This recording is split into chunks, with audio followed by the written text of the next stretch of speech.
Assalamualaikum warahmatullahi wabarakatuh. Selamat datang di Herbal HD Channel.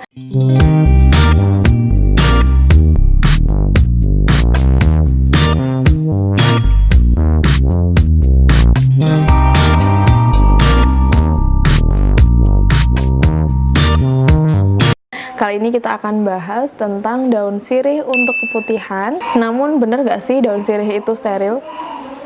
Bagi perempuan bisa jadi hal yang mengganggu jika terjadi keputihan yang berlebihan. Selain sabun pembersih kewanitaan, daun sirih juga diklaim bisa digunakan untuk mengatasi keputihan. Nah, sebelum kita masuk ke daun sirih, kita bahas dulu tentang keputihan. Keputihan itu adalah cairan yang keluar dari vagina yang merupakan hal yang normal ini sebenarnya.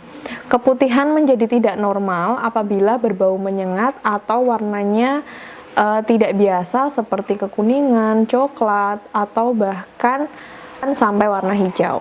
Nah, sejak dulu daun sirih ini dianggap ampuh menjadi tanaman obat. Kandungan yang terdapat dalam daun sirih ini diklaim bisa digunakan sebagai antibakteri, terutama untuk masalah keputihan. Selain untuk antibakteri, daun sirih ini juga bisa digunakan sebagai anti jamur. Tak hanya itu, daun sirih juga mengandung antioksidan dan mencegah terjadinya inflamasi atau peradangan. Untuk cara mengolahnya, ini ada beberapa cara untuk teman-teman yang sedang mengalami keputihan. Untuk cara yang pertama, cara menggunakan daun sirih untuk keputihan yang paling umum ini dengan cara meminumnya langsung. Caranya juga cukup mudah, teman-teman bisa menggunakan 3 lembar daun sirih, setelah itu ditambahkan 2 gelas air dan bisa direbus. Nah, dalam perebusan ini teman-teman bisa sisihkan sekitar 1 gelas atau sekitar 200 ml, kemudian diminum. Memang rasanya sedikit pahit sehingga orang biasanya menambahkan madu atau lemon agar rasanya lebih segar. Untuk cara ini teman-teman bisa mempraktekkan dalam 1 minggu 3 kali minum. Cara yang kedua adalah dengan dibasuh. Nah, selain diminum langsung, daun sirih ini untuk keputihan juga bisa diaplikasikan dengan membasuhnya langsung ke vulva.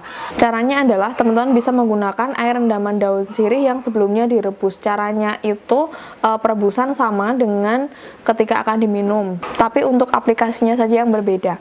Jadi air rebusan itu tadi bisa digunakan atau bisa dibasuh atau bisa digunakan juga untuk berendam pada area vagina. Untuk membasuhnya, teman-teman bisa melakukan dari area vagina ke arah ke belakang atau ke arah anus. Jadi jangan terbalik ya, agar bakteri yang berada di anus itu tidak menyebar ke area vagina.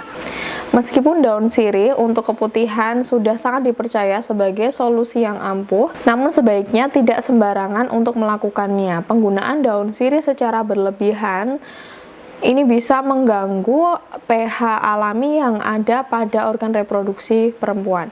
Beberapa efek samping yang terjadi ketika salah menggunakan daun sirih ini, misalnya pH akan terganggu, selain itu juga akan mengganggu aktivitas bakteri baik yang ada pada organ reproduksi wanita.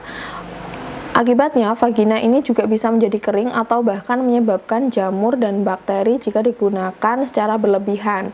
Bakteri ini akan berkembang biak terlalu banyak.